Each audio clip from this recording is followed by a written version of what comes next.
Welcome back to the channel. In this video, I'm going to be walking you through a simple step-by-step guide on how to send money from TapTap send to bank account.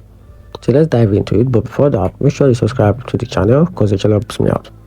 So the first thing to do is to make sure that you launch the app on your device, then sign in into your TapTap send account using your account credentials. Then from there, you have to select the recipient country. So choose the country where the bank account is located. Then from there, you have to add the details. So add recipient and enter the full name and the bank details. Then type in how much you want to send. Then you have to choose the payment method. So select your preferred payment method, which could be your debit card or your mobile money.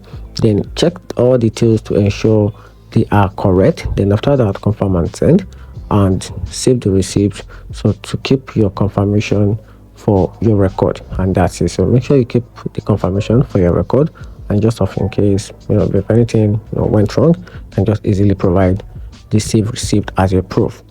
And that's it. Hope you find the video helpful. Give it a turn on the notification button and subscribe for more videos.